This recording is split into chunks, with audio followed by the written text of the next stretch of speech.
jigéen perruque bi yàgg ci bopp bi ba xet gi la xaw a rey kon seen perruque yi day am xet boo ko mais am na ci ay jigéen yoo mais seen perruque lu tax mu xeeñ kon. waaw li tax mu xeeñ nag moom dañu dara def ba ne du xeeñati.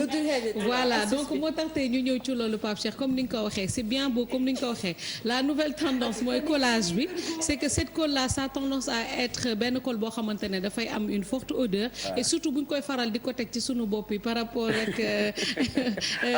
période bi perruque Adja bi réalisé. Adja est-ce que dina teg perruque déedéet moom du perruque daa am karaw du perruque donc ce qu'on va faire Pape Cheikh rek dañuy dem dégluwaat spécialiste bi mu jox ñu ci quelques conseils ñun bu ñu jógee nag ñu gën a fit ci dañ dem xool te ñëw.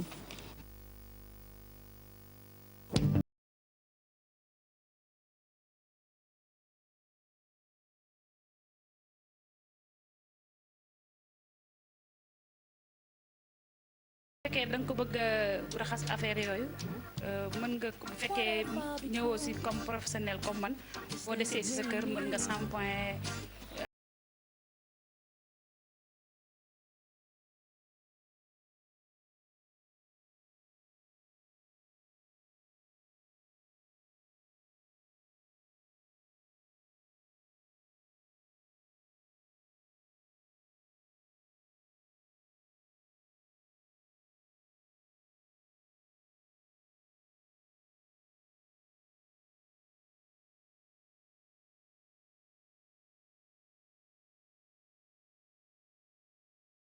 voilà donc naka la ñuy nettoyer perruque yooyu nekk en collage ay technique la.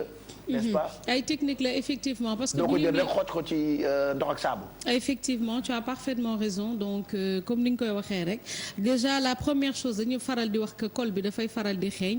donc loolu gën a tax nag si c'est pas bien entretenu dafay indi li nga xamante ne moom moo di xet bu xasaw bi buñ ci dul wut.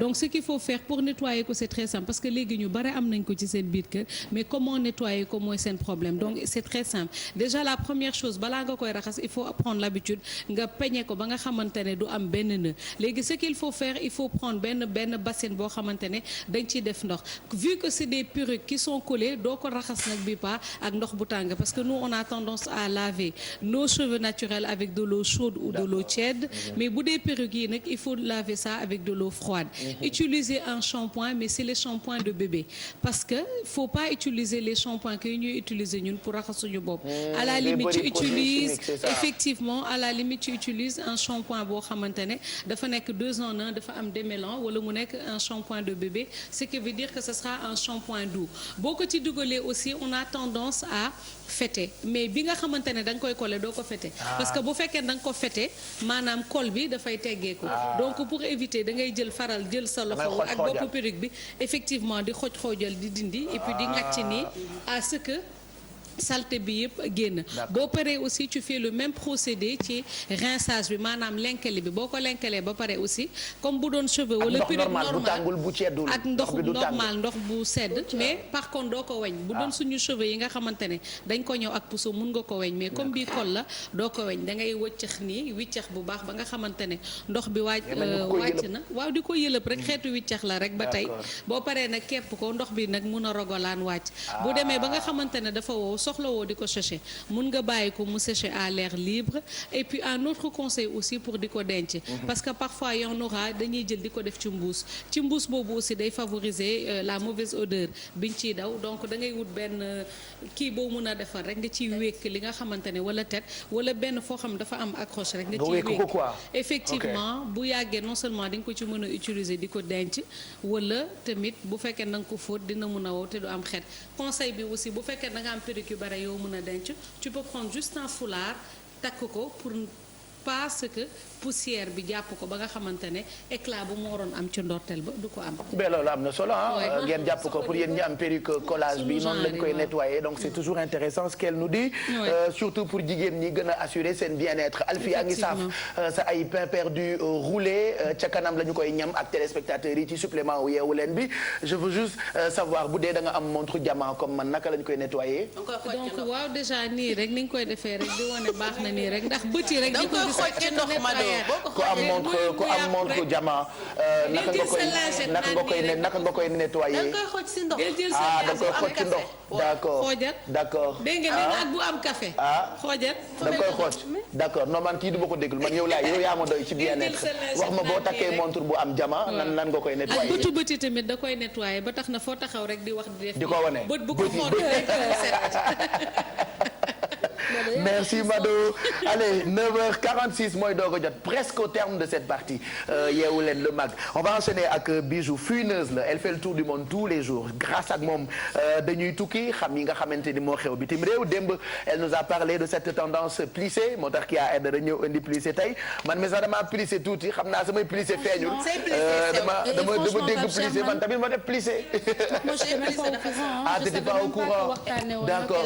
Parce que cette tenue je l'ai depuis très longtemps dëgg la alors d'accord merci alors hier on a parlé bu ñuy inspiré wu kii moo leen di jox dëgg la alors Bijou hier on a parlé de cette tendance plissée tey tamit on va voyager encore. On va voyager mais avant Pape Cheikh dañuy commencer Sénégal ak Matador bi nga xamante ne dañ ko agressé fële Pikine moom ak benn xaritam bu tudd Kaana ñoom daal nee nañ dañu nekk seen oto groupe de 20 personnes ay jeunes ñëw fekk leen ci oto bi ñi yor pelle ñi yor marteau ñi yor ay barre de fer ñu jàpp commencé dóor oto bi bënn ruu yi bi ñu génnee daw ñoom dañoo mujj dañ daw dem ci ay policiers pour ñu protéger leen woo leen balaa bagarre bi di empiré wu ñooñu yéeg jéem a toj studio bi mu am complexe Léopold Sédar Senghor mais mujj ñu accéder ci biir studio bi heureusement pour lui parce que déjà yàqal nañu ko moom ci loxo la ñu ko gaañ xaritam bi nee nañ ko moom bi ñu koy jot téléphone en tout cas wàllu quotidien bi ñu koy jot nee na que xamul lan moo ko dal mais dañ ko juste que si tànk yi la gaañu ak ci loxo yi donc bi ñu ko laajee est-ce que xam na ñen ñoo ko agressé xamu leen mais dafay soupçonner que ci article bi génnoon ci quotidien il y a quelques jours loolu moo tax ñu agressé ko parce que ci biir article bi dafa wax que complexe Léopold Sédar Senghor actuellement gestion bi baaxul directeur bi koy gérer ni mu koy gérer baaxul que complexe bi actuellement jeunes yi au lieu ñu utiliser ko pour ñëw fa pour jàng wala ñuy ñëw pour def art dañuy ñëw foofu pour tux yamba pour naan ba pare dafa am foofu ay résidences yoo xam ne pour artistes yi la li ñu koy utiliser moom sañu maa toog ci télé bi di ko fi wax essayer leen ko deviner donc nee na même étudiants yi ñëw di jàng si foofu di prétexte ñenn ci ñoom en tout cas jàng si foofu li ñu fay def kenn mënu ko wax donc bi ñu woowee kiy géré complexe Léopold Sédar Senghor bi nekk Pikine nekk Djibi Sall moom nee na yëgul woon agression bi mais mi ngi koy déplorer quand même donc actuellement Kaana moom nee na dafa mel ni film d'horreur la doon dund. ana ñooñu ñi leen agressé jàpp nañ leen ñi leen agressé jàppaguñ leen mais Matador nee na am na ñu mu ci xam ndax am na ñoo xam ne ay sourds muets lañu ak quelques étudiants yoo xam ne dañ doon fréquenter complexe. mu xàmmee leen ah xàmmee na leen kii sourd muet. voilà donc actuellement porté na plainte. dem na uti certificat médical porté plainte affaire bi waa police moo koy topp parce que nee na bëggul utiliser violence. ah oui. pour di fayu ndax kon xeex bi du jeex. d'accord bon. affaire à suivre. à suivre kay. ok ak lan. ak Mohamed am nañu photom Pape Cheikh koo xamante ne il est devenu star malgré lui naka la ko nekkee xam nga temps yi yëpp photom dañ ko flouté pour préserver intimité am naka la nekkee star xam nga temps yi yëpp Syrie nit yi dañ fay jóge pour dem immigré yeneen dëkk di jël bateau comme ni ñu koy defee d'habitude donc pour parce que moom bëggul woon ñu dugal ko ci armée bi à un moment donné moom ak 50 personnes dont son frère ñu dugg ci benn gaal di dem gaal bi moteur bi yàqu bi mu yàqoo ñu nar a dugg ci biir ndox bi donc mu am réflexe su taal téléphone boo xam ne dañ ko mayoon benn iPhone bi mu ko taalee il s'est rendu compte que ci biir géej gi dafa am réseau. ah ouais. donc c'était incroyable nee na bi mu ko taalee sax da doon miir parce que mënul woon gëm ni actuellement mun na am réseau. donc si page Facebook am mu bind SOS ñoom ñi ngi waaj a surux nit yi naan ko yàlla na la yàlla jàppale yàlla na la yàlla sàmm. nee na moom il attendait plus que ça donc mu sélectionné quelques cousins woom yoo xam ne ñu ngi ci ay contacts Facebook am envoyé leen message ne leen que ils sont en mer et que bu ñu leen dimbaliwul dinañ dee. benn cousine am bu nekkoon awaay nee na moom dafa ko fekk sax muy essayer ay bikini ci benn boutique répondre directement. seen SMS yi ñu envoyé te moom lañ am en image nii donc mu ne ko dimbale ñu parce que ñun ñoo ngi waaj a lab mu koy laaj localisation parce que Google Map mun nga localiser pour sa bopp foo nekk bi mu joxee localisation bi cousine bi elle savait pas quoi faire avec ces informations mu dem ut benn tantam boo xam ne yàgg na gérer ay crise ndax ci instance internationale yi lay liggéeyee donc kooku woote garde-côte yi nekk Grèce ñooñu ne ko xam nañu bato bi fi mu nekk dinañ leen dem jëli cousine bi continuer di discuter ak moom ne ko envoyé ma photo pour ñu xam ne yéen a ngi fa est-ce que ça va mu ne ko non ba finalement ñu ñëw sauver leen et c'est grâce à Facebook. Voilà, grâce à son et téléphone il est portable. devenu benn star boo xamante ne même si mënuñu gis kanamam actuellement tout le monde parle de lui. D'accord. Encore. Bobby Christina. Elle a fait quoi? Elle est morte. D'accord. Juillet bi Pourquoi passé. tu parles d'elle? Je parle d'elle Dafa parce que dekki. waaw D'accord. moom ak Nick Gordon ñoo nekk en photo. Oui. ki nga xam ne moo nekkoon frère adoptif am. mais moom la mujjee fiancé ba ni la ñuy marié. Préciser que mooy doomu. Whitney Houston. Voilà. Whitney Houston moom mi ngi décédé en février 2012 ci baignoire lañ ko fekk. mu inconsciente. Sa fille pareil il y a 6 mois. enfin il y a plus de 6 mois parce que juillet la décédé. fekk nañ ko moom tamit mu nekk benn baignoire inconsciente. léegi bi mu décédé nag dafa am benn enquête boo xam ne dañu ko ci woon. ñëpp nee nañ actuellement Nick Gordon moo ko rey. Aïe. donc actuellement famille loolu la ñu wax parce que nee nañ dafa bëggoon jël xaalis bi et que daf ko doon escroquer de toute façon bi ñu nekkee ñoom ñaar di génn. et que moom moo commandité deewam. actuellement enquête bi ci loolu la nekk ñu ngi koy yóbbu police pour enquête ko xool ndax moo rey wala reyul mais bu fekkee moo ko rey moom dina am ay problème parce que am na ñuy dem bay wax ni que sax deewu Whitney Houston moom setu ji. D'accord.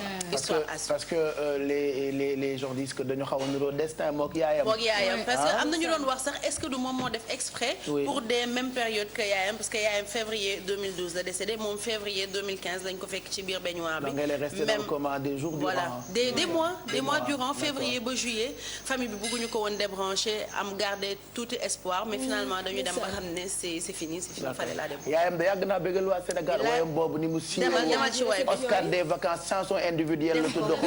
Endo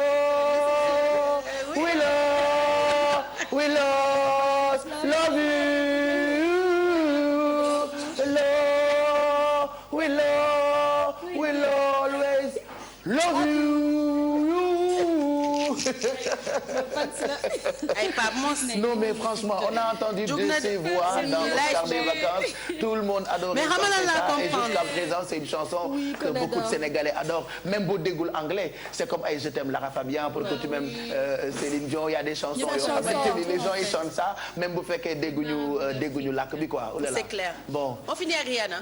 qu'est-ce qu'elle a fait. Rihanna actuellement nit yi dañuy laajte ndax est-ce que du benn jigéen boo xamante ne góor yi benn guddi rek la ñuy passé ak moom. Pourquoi tu dis ça. ndax depuis vacances yi gis nañ ko ak Benzema ñëpp naan ñoom ñaar ñooy génnuñu en tout cas vacances yi yëpp ñoo ko passé ensemble dem resto dem boîte sortie ils étaient tout le temps ensemble avant vacances yi di jeex am nañu beneen photo bi ñu gis ko ak Lewis Hamilton d'ailleurs bi muy dem festival Barbade ñoom ñaar ñoo àndoon photo yee sexy moo tax mënuñu leen ko won. D'accord. donc ñëpp ne Lewis Hamilton lay génn. est-ce que du ay càmminam rek. ay càmmiñam waaw ay càmmiñ. xam nga yow da ngaa bëri ay càmmin bu ñu gisee ay yow nit man ànd rek. Pape Samba Thiam tonton Mag Mbaye Diouf Babacar da nga bëri ay càmmin petit. ak petit peut-être ay moom da leen càmmiñam la tontu ñu. sax ah da leen tontu. lan la wax.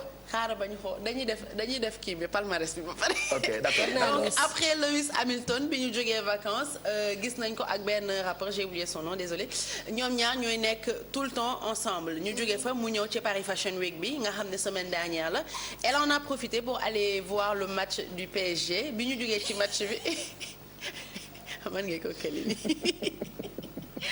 Kevin Trapp la doon félicité kooku signal ko autographe donc mu bise ko ñëpp nag ci bisu bi lañ commencé di wax Rihanna est-ce que du day nekk di génn footballeur yi du ko def génn fi moom nee na du jigéen boo xamante ne day génn góor benn guddi bàyyanteeg yow buy dugg ci relation dafay fekk mu gëm ko bëgg relation bi am suivi bëgg mu am suite bu muy génn Chris Brown ñëpp yëgoon nañ ne dañuy génn et puis bi mu doon défendre amouram même bi fekkee dóor na ko ba ñëpp naan warul dellu faalewu leen bëggeelam la topp xol lay demee bëggeel lay demee après finalement c'est partout hein, parce que même fii Sénégal bu ñu gisee jigéen bu ànd ak xaritam après dañ naan est-ce que ñoom ñaar génnuñu wala affaire yooyu c'est souvent comme dañ ça naan ñoo ngi génn nee na ñii ñëpp génnu ceeg kenn te xaritoo am na quoi xaritoo am na donc dina ànd ak ñoom dem ay festival dem soirée mën ngeen génn dîner mais ay càmmiñam c'est rien du tout dara nekk c'est rien nit da ngay am ay nit. Beyoncé ak ay càmminam yu bëri donc arrêtez de spéculer jëm ci loolu bon de toute façon c'est spéculation. ah Beyoncé nga ko tuddee. kan la Beyoncé Rihanna d'accord je sais pas j'oublie moi damay Rihanna d'accord Rihanna ok ana keneen ki moom Marie Carré il faut nga wutal may Marie bii di ñëw moom xam nga ñu bëgg ay Marie Carré Céline Dion Maria Carré moom ay Céline ay Whitney Houston moom mag ñee ko intéressé ki nga ma tuddee keroog kan la tourneur xaw ma ne sama waaja ndeysaan ñoom la tollal génération. ay militina rek ñooñu mën nañ ko maap déedéet c'est que kii ba léegi tout tax compris li jënteewu TTC allez defe naa jeex na léegi jeex na ci Rihanna lañ tëjee people yi ba mercredi ko sama indi la Maria Carré comme ni Marie Carré voilà donc bëgg naa xam ay affaire am quoi xaaral ma indil la mag ñi bii di ñëw waaw indi ko ay ñoom Céline les anciennes 9h56 mooy doog a jot dans 4 minutes ñu tëj bàyyi leen ak keps bu ko defee bu noppee ci permanence ñu ñëwaat Zeyna qui se prépare aussi pour les aminotes je pense qu'on peut enchaîner avec les internautes ak seen ay commentaires bu ko defee juste après ñu jeexal ak revue de presse beeg Mamadou Mohamed Ndiaye mi xóotal yéenekaay yeeg li ñu xëyee tey tombé ak mercredi 7 octobre 2015 alors les internautes racontent seen temps boy depuis ce matin. comme tu le dis parce que loolu la ñu tàmm di def tous les mercredis tànn naa nag tey ñaari message rek laa tànn parce que commentaire yi comme dafa gudd quand on raconte une histoire forcément c'est long alors 2 rek laa tànn Babs Académie nag moom yenn saa yi dama naan mais kii est-ce que du inventé parce que chaque jour ak fu muy génn chaque mercredi ak bu bees yenn saa yi dama koy xool sax zappé nee na un jour quand je suis descendue de l'école j'avais très faim je suis entrée dans la cuisine j'ai trouvé du vermicelle dans un plat en plastique et je l'ai mis sur le gaz. Je suis sortie de la cuisine. À mon retour, je n'ai rien trouvé sur le gaz. Ce jour-là, j'ai beaucoup pleuré. Il y a de quoi hein? Ouais. Souvent day am comme ñun suñu kër dafa bëri nit da ngay denc sa lekk. après nga ñëw fekk yow de déggoo li Babs Académie wax kii plastique bi la jël pour tàngal vermicelle ba teg ko ca kaw gaz bi ñu ñëw fekk mu seey. waaw léegi neen dafa jooy parce que bi muy wàcc école dafa fekkoon mu xiif. oh waaw xale la woon aussi. waaw xale la woon bon malheureusement pour lui. ak laan. beneen bi. Mahmoud Sène nee na bonjour à toute l'équipe bi may def 6e sama prof histo-géo daf ma bett may bind lettre d'amour ci classe bi mu ne ma lii lan la mu daal di koy lire mu ne ma un enfant de 12 ans tu me parles d'amour loo xam ci mbëggeel ma ni ko l'amour n'a pas d'âge c'est universel. mu dàq ma une semaine. jar na dàq un mois. jar na dàq un mois. maître bi da koo dóor. le lendemain ñu war a am récitation mu jàkkaarloog maître bi naa ko l'adjectif qualificatif ne me qualifie pas. l'adjectif démonstratif ne me démontre pas. on sait pas comment elle a fait pour choisir récitation boobu. après quand on lui a demandé nekk den dafa bëggoon defante ak maître bi soo la en fait. maître bi da koo dóor veille bi le lendemain ñu am récitation rek mu ñëw taxaw na ko l'adjectif qualificatif ne me qualifie pas. l'adjectif démonstratif ne me démontre pas. maître bi may ko 10 sur 10 ndax da koo daal di vas-y. dafa am sama benn xale bu ma envoyé nee na bu ñu wax turam moom temps booy maalaam sa biiru raq la ci fàttaliku. këppatal njool dajji bonbon délico ko biscuit jubbo tàngal tabaski. bonbon Gina sunguf buy mère Matate neen da ko traumatisé woon. ak dang mère Matate par contre traumatisé ñu bëri ah. mère Matate. waaw pour ñun les anciens enfants pas yéen les nouveaux enfants. nous à l'époque mère Matate ça nous a. c'est normal. yéen a maase. il paraît dañu doon wax ni mère bi dem la daf lay matt xaw ma lan des trucs de ce genre. en fait à l'école dañ ko ragaloon. ba pare boo solee jupe la Matate da lay matt. ak jinne bi di réeral doomam boo taxul lu rouge mu jël la. ah waaw ça je m'en souviens. ça marche. tu mettais un truc rouge. waaw ça moom je m'en souviens. oh là là. waaw mais pareeguma Pape Cheikh ak Mahmoud Sène parce que nee na bi mu kii bi ñu ko dàkkee une semaine dafa doon jooy mu ñëw papa ji laaj ko looy jooy mu wax ko waaye papa ji bi mu ko mbéjee. dafa tuur ndox ci tubéy. dafa saw waxal comprendre nañu waaw amul problème waaw oulala. ñaari message yooyu laa andi woon Pape Cheikh di dig téléspectateurs yi tout à l'heure dans Wareef. d'accord merci beaucoup Ndeye Seynou bu ñu gënee gërëm bu baax ñu woo beneen temps boy parce que ñun bi ñu nekkee xale dañu doon seetaan Mëxëri vous vous rappelez non est-ce que vous vous rappelez de Mëxëri. bien sûr. ouais à l'époque taw jotaayu xale yi chaque dimanche. ñu doon waxtaane lan. ah. dañ doon jouer ay. ñoom rek laa mere woon da ngay bàyyi ba école tëj nga bëgg a dem sorti ñu ñëw def théâtre géej gi baaxul sama papa ne kenn du dem. ndeysaan je te jure et Mohamed yaa ci nekkoon ma xër ya loolu lan la. yow mayaat ñu ci tuuti. ma xëri. ma fàttali ko fàtte naa ko. neex yëguma ko de. ban année la woon. Baye Jibi Seexu kan la woon. naka doon yow. Mare laa doom jobóor la. loolu moom am livre. Mohamed Ndiaye la ñuy àndal ci revue de presse bi Mahmoud naka mu. non maa ngi nii rek. naka xalaas. loo wax sànq ne l'adjectif. qualificatif ne me qualifie pas. L'adjectif démonstratif ne me démontre pas. Et celui possessif. ne me possède pas. Cheikh ziar naa la. delloo siyaar. baa yaa ngi ci jàmm. ñu bëmax la. Aïcha. jërë ngeen jëf. dañuy door ak l'observateur mu yéen ana lëf la fu ma koy gis tey. mu ngi nii. déedéet ba teel. dama ko daan gis ne ne. mbir xam nga nag franchement ñii xamuñu. waaw xamuñu ni as lëf moom boo ko yokkul doo ko wàññi. waaw loolu am na tonton Mag il n'a rien compris. Ah, parce que bi nga nee ana lëf li. waaw. il a dit oh mais qu'est-ce qu'il raconte. ku wax loolu alors que wolof la. ku wax loolu tonton Mag c'est ce qu'il m'a dit dans l'oreillette. kan noonu. tonton Mag il sait pas que aslëf. boo ko yokkul boo ko yokkul doo ko wàññi. waaw. ils n'ont rien compris ay xale lañu. waaw oui. ok ma wanaat la ko. oui ma. ah ñu dem. ayca jërë ngeen jëf. Pape ñu door ak l'observateur bi loolu xëy li nga laajoon. ana lëf la fu mu féete. mu ngoog. ayca ma ngoog leer na ayca lu ñu am rek def ci ba mu jeex. ayca buñ ci bañ dara. ñëw ci l'observateur mi xëy dikk ak ñun ci jëyee ja amoon ca mun na Pape yëf yaa ngi gën a doy waar léegi sikki sàkka jeex na ci Aïda Ndiaye Badalo jàmbaari Poroxaan ji. Aïda Ndiaye Badalo sama yaay. soxna Jaara Buso yéenekaay bi nañu léegi leer na bokk na ci ñi nga xamante ne ji ñoo ci faatu.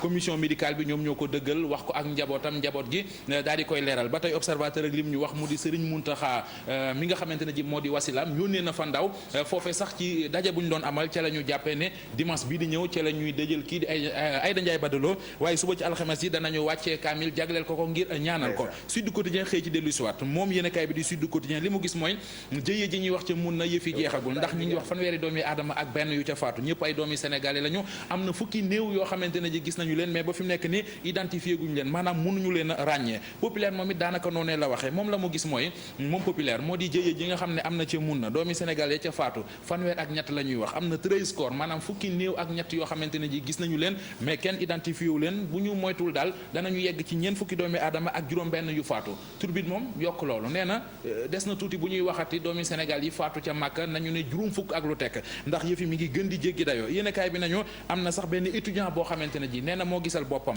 ñaar fukki doomi aadama ak ñett ay sénégalais lañu dañoo faatu kenn identifié wu leen benn étudiant moo leen ko wax pap am na benn pap boo xam ne moom aéroportum Dakar la dee moom dem na ba ñëw mais bi muy wàcc ci escalier yi foofee la daanu gars yi escalier avion bi gars yi jéem ko sauver mais terewul daal faatu na moom Abdoulaye Diallo la tuddoon juróom-ñetti fukket ak benn moom la am enquête dikk ak ñun ci roppalaan bu njëkk bi nga xam ne moo yóbbu woon ujaaj yi commission bi ci indiwaat leen yéen kaay bi nañu wàcc nañu waaye bi ñu wàccee daanaka seenu wàcc yi ñu ëndaale bokk na ci bànneex bokk na ci ay ronxañ bokk na it ci aw tiis loolee la yéen kaay bi gis ba tey mu tegal ñu ci it ne daal ñoom ujaaj yi nee nañu lii bu mu amati li waroon a am ci réew mi mu di Macky Sall mi nga xam ne dafa dig gaynde yi nuñ ko waxate woon lu rëy lu yaatu lu rafet duñ ci jot suba nag waaw ndax quotidien nee nañu moom Macky Sall ginnaaw ba li nga xamante ne ji am na Sénégal mu di tiis wi tax na da ko reporté maanaam dàq na nga ne léegi quotidien moo wax loolee waaye lu rëy lu yaatu lu rafet loolee Matar Ba ministre des sports am na lu mu ci xam lu mu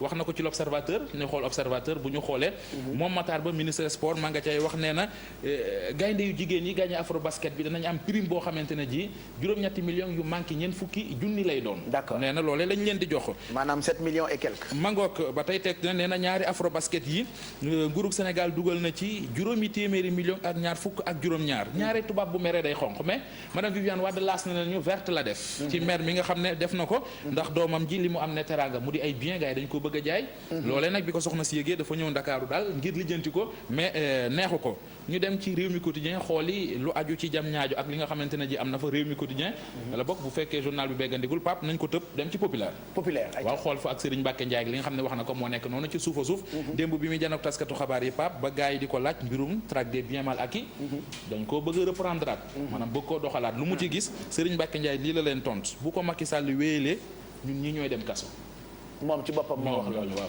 d'accord donc mu ngi ci populaire bu tey mu ngi ci populaire Mohamed ñu ngi lay gërëm bu baax jaajëf Pape ay wax rek la bëgg nag xale bi waaw waaye ci kanam dinañ àndaat ak yow ci rajo bi ak it ci suñu ay jotaayu xibaar ci télé bi mbokk yi fii la ñuy jeexalee yeewu leen le mag ñu ngi leen di jox rendez-vous fii léegi ay secondes wala ay minutes fekk Kebs pare permanence merci à tous Madeleine Ndiaye jërëjëf ba suba bu soobee yàlla.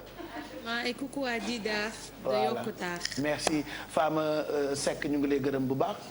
kontaan nañu kan moo la habillé. Femme design Nabou Diaw. d'accord yaa ngi koy gërëm bu baax. merci mën naa nuyu waa Côte d'Ivoire. ay ci nuyool waaw monsieur et madame Brown. Brown. d'accord. ñi laan la tudd sama rakk la ñi laan la tudd monsieur et madame Brown ca Côte d'Ivoire je vous embrasse je vous salue. ok jërëjëf Kia Aïdara chaque lundi ak mercredi ngeen di am. merci beaucoup Bijou. de rien à demain. merci Alfie. voilà j'ai envie d'être seule entre de retrouver. non tey dama lay gunge te damay toog tey j'ai envie dara lu ma def te damay toog. allez juste après permanence on se retrouve pour la dernière partie.